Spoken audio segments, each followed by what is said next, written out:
What is up, everybody? It's your boy, Matthew Walden, and here we are, Devotionables, brief devotions for busy people just like you. Today, we are in the book of Numbers again, and we are looking at chapters 19 and 20.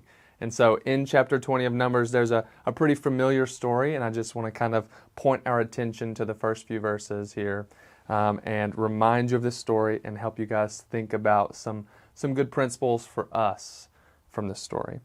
So basically what's happening here at the beginning of Numbers 20 is that the people of Israel, they finally left Mount Sinai after a whole year of just being at the foot of the mountain. And they are doing what the people of Israel often do. They're grumbling and they're complaining. They have no water. And so what do? They look to their leaders, Aaron and Moses, and they say, hey, we don't have any water. You need to do something. And so what do Aaron and Moses do? It says in verse 6, they went from the presence of the assembly to the entrance of the tent of meeting, and they fell on their faces. And so they go to God in prayer on behalf of the people of Israel, and they ask God to provide water. And what does the Lord say? Well, in verse 8 it says, take the staff and assemble the congregation, you and Aaron your brother, the Lord speaking to Moses. And what are you to do, Moses? You are to tell the rock before their eyes to yield its water. And so what does Moses do? He takes the staff and he goes and he obeys God perfectly. No, that's not what happens in this story. Actually, what happens is that Moses takes the staff, he goes in front of all the people, and he looks to them. And this is what he says.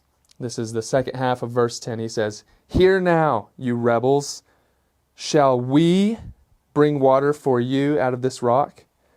And Moses lifted his hand and he strikes the rock 2 times until the water comes out.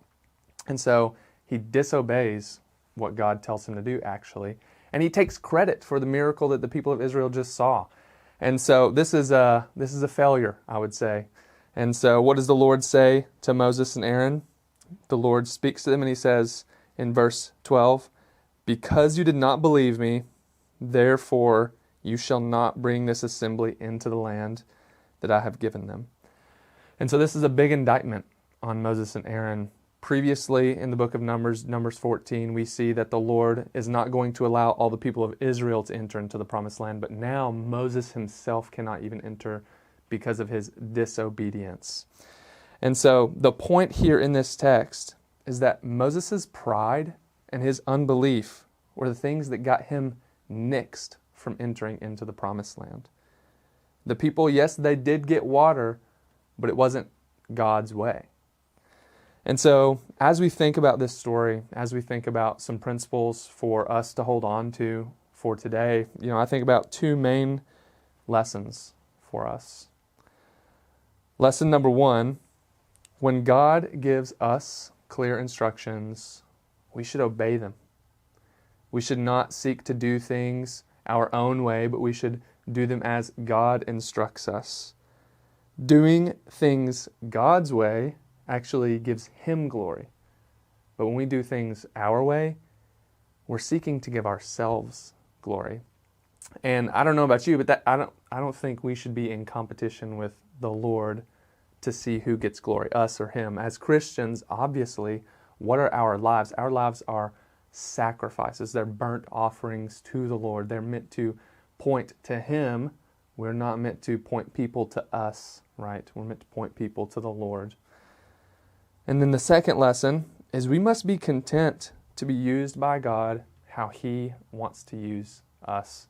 And that's exactly what Moses was not content doing. He was not content just being used by the Lord in this story. He wanted all of the attention. He wanted all of the recognition. He wanted all of the people to be thankful for him, because the Lord says to him, you go and you tell the rock to sprout water. And Moses stands in front of the people and he says, we will get you water, and he beats the rock. And so we as Christians, we must be happy and content to just obey the Lord and be forgotten. And so I pray that this is an encouragement to you today, and that even in the reading of the book of Numbers, you would find encouragement for your walk with the Lord, and that you would find good lessons and principles just like these. Hope you have a great day.